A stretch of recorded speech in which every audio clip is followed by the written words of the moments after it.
শিং মাছ দিয়ে আজকে ডাঁটা আলু দিয়ে রান্না করব। এটাকে তাজা ছিল, এটাকে একটু ফ্রিজে রেখেছি। তাজা মাছ কাটা যায় না, এজন্য এটা কুটে এখন পরিষ্কার করব।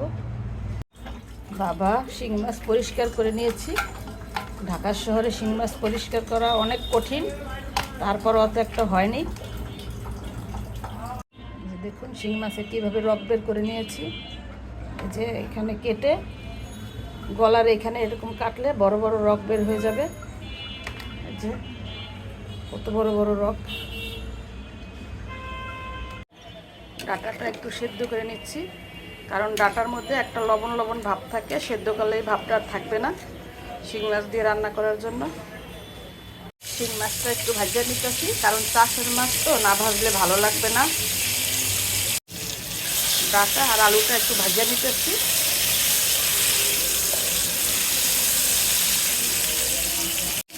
এটার সাথে আমি এখানে পেঁয়াজ বাটা, ধনিয়া বাটা এগুলো দিয়ে দেবো।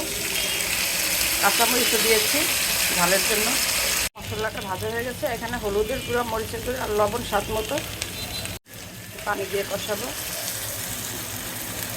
এটাকে আমি এখন ভালো মতো কষাইয়ে নিব।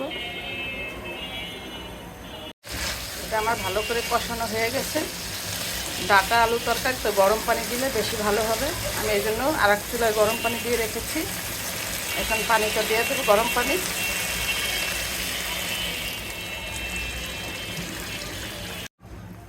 আর একটু পরে মাছ দিব। ঝোলটা ফুটে গেছে, এখন আমি মাছটা দিয়ে দেব।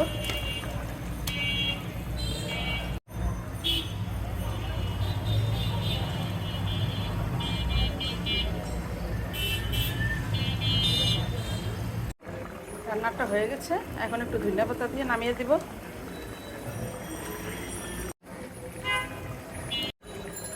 ধনিয়া পাতাটা দিচ্ছি।